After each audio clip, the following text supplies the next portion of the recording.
우상의 수는 800만에 이른다고 합니다.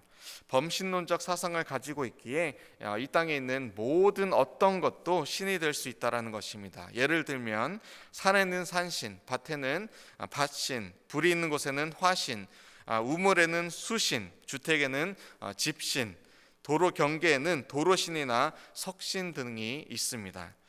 나무, 돌, 태양, 심지어 사람도 죽으면 정령이 되어서 신이 될 수 있다라는 것입니다. 거의 모든 만물을 신으로 섬길 수 있다라는 그러한 사실이 놀랍습니다. 그리고 한편 인간의 어떤 우상을 향한, 신을 향한 그러한 마음도 엿볼 수 있습니다. 그런데 하나님의 백성으로 택함을 받고 내 백성이라 칭함을 받았던 이 이스라엘 백성이 금송아지를 만들어 신이라 말하고 있습니다. 이것은 좀 다른 차원의 문제죠. 이것은 정말 말이 되지 않는 그러한 상황인 것입니다. 이스라엘 백성 자신들을 인도하셔서 이 애굽으로부터 구하시고 홍해를 건너게 하시고 이 구름 기둥과 불 기둥, 만나와 메추라기를 통해서 매일매일 함께 하시는 이 하나님을 예배하는 대신에 이 금송아지를 부어 주조하여 만들어서 자신들의 신이라 이렇게 외치는 이스라엘 백성, 참담한 모습이 아닙니까? 사실 이스라엘 백성들이 겉으로는 하나님을 섬기겠다, 순종하겠다, 따르겠다 이 3번에 걸쳐서 약속을 했지만 그들의 진심은 그것이 아니었습니다. 모세가 이 시내산에서 하나님의 말씀을 받는 40일 동안 잠시 잠깐 한 달하고 12일 정도 지난 이 잠시 잠깐 그들 눈앞에서 사라진 이 모세와 하나님의 영광을 뒤로하고 바로 돌아서서 황금 송아지를 만든 것은 그들의 마음이 지금 어디에 있었는지를 정확히 보여주고 있는 것입니다. 그들은 하나님을 섬기는 마음보다는 자신들의 욕심, 인간의 욕심과 욕망, 가시적으로 눈에 보이고 손으로 만질 수 있는 무언가를 바라는 노예와 같은 근성이 아직도 그들 속에 남아 있었던 것입니다. 하나님의 영에 충만하여 이 성막과 기구에 사용되는 갖가지 물건들을 제작하는 브살렐과 오홀리압, 그리고 그들을 돕는 자들이 있었습니다. 분명 하나님의 전에 성막에 하나님께서 임하시는 그곳에 하나님과 걸어가는, 하나님의 말씀을 듣고 순종하는 이 모세와 브살렐, 오홀리압과 기술자들이 있었지만 그와 더불어서 이 같은 공간, 같은 시간, 같은 하나님 앞에서 다른 마음을 품고 이 금을 모아서 금 송아지를 만들어 우상 숭배의 죄를 범하는 이 아론과 이스라엘 백성들도 있었습니다. 어쩌면 우리도 이 2가지 모습 사이에서 날마다 치열하게 영적으로 싸우며 살아가고 있지는 않는지요. 하나님을 섬긴다고 하면서도 내가 만들어 놓은 그런 기준과 또 내 마음의 우상을 위해서 살아가고 있는 그런 우를 오늘도 우리는 범하고 있지 않는지 말씀을 비추어서 살펴보기를 원합니다. 1절로 6절을 보시면 우상을 숭배하는 이스라엘 백성의 모습을 발견합니다. 그 중에서 우리 4절을 함께 이 시간 읽겠습니다. 아론이 그들의 손에서 금고리를 받아 부어서 조각칼로 새겨 송아지 형상을 만드니 그들이 말하되 이스라엘아 이는 너희를 애굽 땅에서 인도하여 낸 너희의 신이로다 하는지라. 모세는 이 백성이 하는 일을 보고 큰 죄라고 부릅니다. A great sin. 죄도 이 다양한 종류가 있습니다. 마음으로 짓는 죄, 또 생각으로 짓는 죄, 몸으로 행위로 짓는 죄, 다른 사람을 상하게 하는 죄도 있고 또 하나님께 불순종하고 또 하나님을 거역하는 죄, 이 다양한 그 종류에 따라서 크고 작음이 결정됩니다. 그런데 모세가 이스라엘 백성에게 행한 죄를 보고 큰 죄라고 부른 것은 어떤 면에서 정확한 평가입니다. 왜냐하면 하나님께서 택한 하나님의 백성들이, 그것도 하나님께서 친히 내 소유다, 거룩한 백성이다 라고 칭한 이 백성들이 우상을 만들어서 섬겼기 때문입니다. 더불어서 그들이 죄를 범한 그 장소와 시간이 바로 이 거룩한 말씀이 내려진 시내산 앞이었죠. 그리고 그것도 지금 모세가 하나님의 이 정교한 살아있는 말씀을 받고 있는 그 40일 기간, 그 동시간에 행해진 것이기 때문에 이 죄가 큰 죄로 여겨진 것입니다. 하나님의 율법을 지키겠노라 약속을 하고는 지금 이 금송아지를 만들어 놓고는 이 음란 행위가 수반된 떠들썩한 이 우상숭배 축제를 벌이고 있는 것입니다. 하나님 외에 신을 두면서 1계명을 범하였습니다. 우상을 새기지 말라는 2계명 또한 범하였습니다. 성적으로 타락한 의식을 행하면서 7계명 또한 범했습니다. 지금 이스라엘 백성들은 이미 하나님의 능력과 또 자비를 충분하게 넘치도록 경험한 그러한 상태입니다. 그런데 불과 얼마간 시간이 지났다고 그 모든 것을 잊은 사람처럼 이런 큰 죄를 범할 수 있습니까? 하나님의 선하심을 완전히 무시하는 처사가 아닐 수 없습니다. 하나님께서 진노하는 것이 하나도 이상할 것이 없는 것이죠. 신명기 8장 19절에 보면 네가 만일 네 하나님 여호와를 잊어버리고 다른 신들을 따라 그들을 섬기며 그들에게 절하면 내가 너희에게 증거하노니 너희가 반드시 멸망할 것이라 라고 기록합니다. 하나님은 질투의 하나님이십니다. 우리의 영광을, 우리의 사랑을 홀로 받기를 원하십니다. 그리고 우리와 영원히 이 사랑을 주고받는 관계로 살아가기 원하십니다. 그렇기 때문에 이스라엘 백성의 우상 숭배는 큰 죄로 여겨졌고 하나님의 진노를 자아내기에 충분한 그러한 죄였습니다. 이스라엘이 왜 영광스러운 이 시간에 이런 역사적으로 수치스러운 그런 죄를 범하였을까요? 바로 모세가 산에서 내려오는 것이 더딘 것을 보고 참지 못한 것이죠. 인내하지 못한 것입니다. 40일 주야를 기다리는데 그 시간이 너무나 힘든 것이었습니다. 하나님을 바라보며 살아갈 수 있는데 이스라엘 백성들은 눈에 보이는 이 지도자 한 명 사라지니까 허둥지둥 우왕좌왕 그러다 우상 숭배의 우를 범한 것입니다. 모세가 그들과 함께 있든지 없든지 간에 하나님의 백성들의 관심은 그저 자신들의 욕심과 욕망이 채워지는 그것밖에는 없었습니다. 그들이 모세를 통해서 들었던 하나님의 말씀을 이제 삶으로 살아가는 것, 하나님 앞에 머물며 예배하는 것, 하나님을 찬양하는 것, 그런 것은 그들의 관심사가 아니었던 것이죠. 아론에게 백성들이 달려듭니다. 우리를 위하여서 우리를 인도할 신을 만들라. 사실 이 아론은 훌과 함께 모세가 시내산에 오른 40일 동안 이 리더십을 위임받았던 자입니다. 출애굽기 24장 14절 말씀입니다. 장로들에게 이르되 너희는 여기서 우리가 너희에게로 돌아오기까지 기다리라. 아론과 훌이 너희와 함께하리니 무릇 일이 있는 자는 그들에게로 나아갈지니라 하고, 안타까운 것은 이러한 리더십을 위임받았지만 백성들의 말도 안 되는 이 요구 앞에서 아론은 그들과 더불어서 죄악된 마음을 만족시키는 그러한 쪽을 죄된 선택을 택하였습니다. 심지어 이 파렴치한 거짓말까지 내일 본문에 보면 나옵니다. 출애굽기 32장 24절 말씀입니다. 내가 그들에게 이르기를 금이 있는 자는 빼내라 한즉 그들이 그것을 내게로 가져왔기로 내가 불에 던졌더니 이 송아지가 나왔나이다. 이 얼마나 파렴치한 거짓말입니까? 이스라엘의 우상 숭배 유전자가 어디서 나왔나 살펴보니까 지난 430년 동안 애굽의 종살이 동안 보고 살아온 그것을, 애굽 사람들이 한 그것을 보고 또 보고 그대로 이제 답습한 것이죠. 아론은 그저 이스라엘 백성들이 원하는 것을 만족시켜 준 것밖에는 잘못한 것이 없어 보입니다. 정말 그들에게 필요한 것이 무엇이었습니까? 우리가 한번 질문해 볼 수 있겠죠.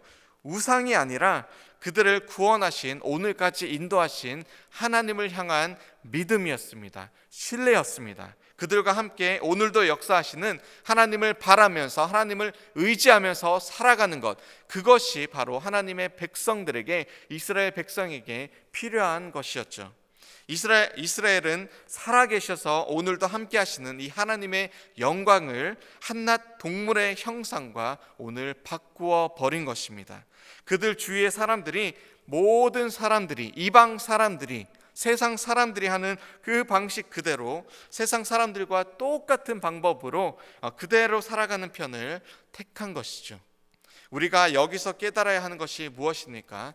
우리도 기도하지 않고 말씀에 순종하지 않는다면 내가 편한 대로, 세상이 행하는 그 방식대로 이 땅이 약속하는 거짓에 휩쓸려서 우리도 오늘 넘어질 수 있다라는 것입니다. 하나님을 신뢰함으로 오늘 다시금 견고한 믿음 가운데 하나님 앞에서, 하나님 안에서 승리하시는 저와 여러분들이 다 되시기를 주님의 이름으로 축원합니다. 7절로 14절에서는 하나님의 진노와 또 모세의 탄원의 장면이 기록되어 있습니다. 리더십에 있는 사람들에게는 늘 어려움이 있습니다. 어려운 경험은 두 가지의 결과를 가져다 줍니다. 아론은 그 어려움을 통과하지 못하여 쓰러졌습니다. 그런데 모세는 이 어려운 결정적인 순간에 하나님 앞에 기도하며 나아가며 그것을 승리로 이끌어 갔습니다.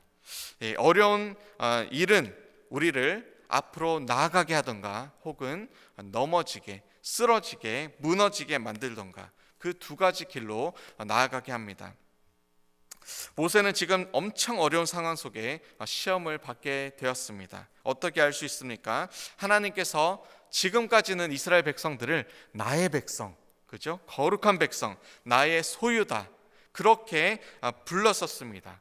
이스라엘 백성을 지칭해서 나의 백성. 그런데 지금 모세더러 무엇이라고 말하고 있습니까? 너의 백성. 관계를 완전히 틀어버렸습니다. 7절 말씀입니다. 여호와께서 모세에게 이르시되 너는 내려가라.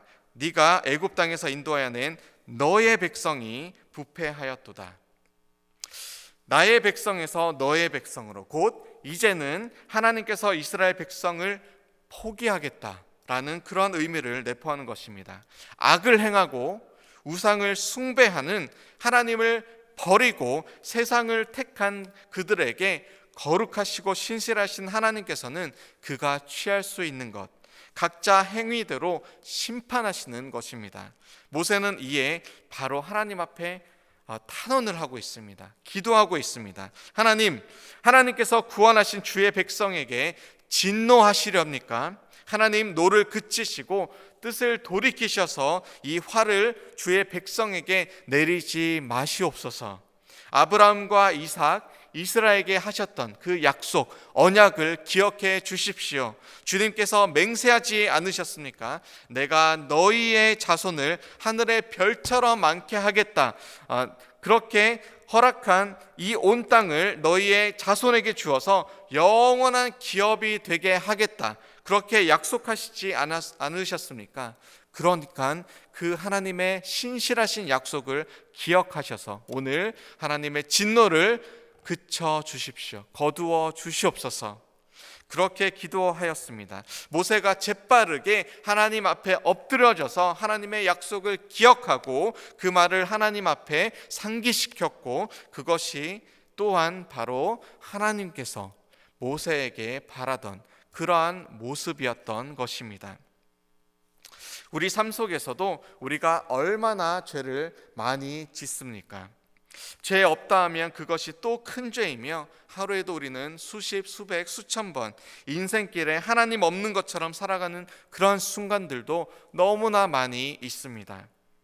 찬양과 말씀, 기도 중에는 우리가 하나님께 집중하고 하나님 생각하며 살아가는 것 같다가도 세상 속으로 다시 들어가서 그곳 가운데 어울려 살아갈 때에는 세상의 기준에 맞추어서 때로는 타협하고 때로는 굴복하고 때로는 거짓도 행하는 그러한 모습이 우리의 솔직한 자화상 아닙니까? 하나님께서 다시 우리에게 오늘 기회를 주시고 그리고 교훈과 책망과 바르게 함과 의로 교육하고자 하실 때에 우리는 목이 뻣뻣한 백성처럼 구는 대신에 모세와 같이 하나님 앞에 바짝 엎드려져서 신실하신 하나님, 용서의 하나님, 잘못했습니다. 회개합니다. 앞으로 바로 살겠습니다. 주님의 뜻대로 살아가겠습니다. 그러니 화를 거두어 주십시오. 이렇게 기도하기를 바라시는 하나님 앞에 진정으로 자복하고 회개함으로 나아가는 것, 그렇게 살아가는 것이 바로 하나님께서 저와 여러분들에게 바라는 그런 삶의 모습입니다. 금송아지, 이 신상과 같은 눈에 보이는 우상을 만들지는 않겠지만, 우리가 그렇게까지 파렴한 모습으로 가지는 않겠지만, 우리 삶 속에서도 세상과 타협하여 내 마음 속에 또 내 눈에 내 생각에 만들어 놓은 이 작은 또 큰 이런저런 모습의 우상들이 있지 않습니까? 그것을 오늘 주님 앞에 솔직하게 바로 내어놓고 순결한 신부가 되기를 우리 하나님께서 오늘 우리에게 바라고 계십니다. 하나님은 우상 숭배하던 이스라엘 백성들조차도 이 모세의 탄원 앞에서 뜻을 돌이키시는 그러한 참 좋으신 구원의 또 용서의 하나님이십니다. 죄는 이스라엘이 지었는데 회개의 기도는 모세가 하였고 그것을 또 받으시고 진노를 거두어 주신 하나님, 여기서 우리는 죄인된 우리의 영원한 중재자 되신 예수 그리스도의 은혜를 다시금 발견하게 됩니다. 인류의 역사 속에서 죄는 아담과 하와가 지었지만 동물을 죽여서 그 피를 흘리고 가죽 옷을 입히셔서 인간의 죄를 또 수치를 덮어 주셨습니다. 죄는 이스라엘 백성이 지었지만 모세가 결사적으로 탄원의 기도와 중재를 함으로써 하나님의 심판을 맞게 되었습니다. 죄는 저와 여러분들이 지었지만 우리를 위해서 십자가에서 피와 물을 다 쏟으시고 죽음과 영원한 형벌의 저주를 주님께서 받으심으로 저와 여러분들이 영원한 화평을 잊게 되었습니다.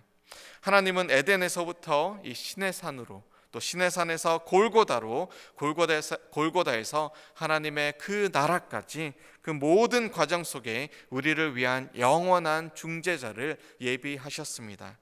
그분이 바로 우리 주 예수 그리스도이십니다.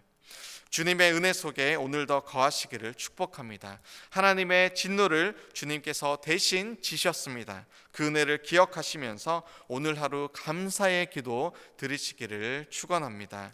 그래서 우상을 버리고 영원히 우리의 찬양을 받으시기에 합당하신 하나님을 오늘도 또 내일도 우리 주님 뵙는 그날까지 영원히 예배하며 참 기쁨의 삶 살아가시는 저와 여러분들 다 되시기를 주님의 이름으로 축원합니다. 이 시간 다 함께 기도하시겠습니다. 하나님 감사합니다. 우리 삶 속에 크고 작은 우상들이 아직도 많이 남아있음을 이 시간 고백합니다. 하나님을 예배하고 찬양하고 기도하고 말씀 앞에 머물 때는 우리가 하나님만 생각하는 것 같다가도 세상 속으로 다시 돌아가서 세상 속에 어울려 살아갈 때는 우리가 언제 그랬냐는 듯이 그렇게 세상의 법과 세상의 뜻을 쫓아가는 우리의 나약한 연약한 모습을 발견합니다. 주님 용서하여 주시옵소서. 이제는 그러한 모든 우상을 우리 삶 속에서 제하여 주시고 우리가 하나님 앞에 통회하고 자복할 때에 주님 우리를 새롭게 하시며 주님의 거룩한 옷을 입혀 주시옵소서. 그래서 오늘로부터 주님 뵙는 그날까지 우리가 참 주님의 자녀의 모습으로 거룩한 그런 주님의 제자의 모습으로 살아갈 수 있도록 주여 함께하여 주시옵소서. 감사드리며 이 모든 말씀 살아계신 예수 그리스도 이름으로 기도드립니다. 아멘.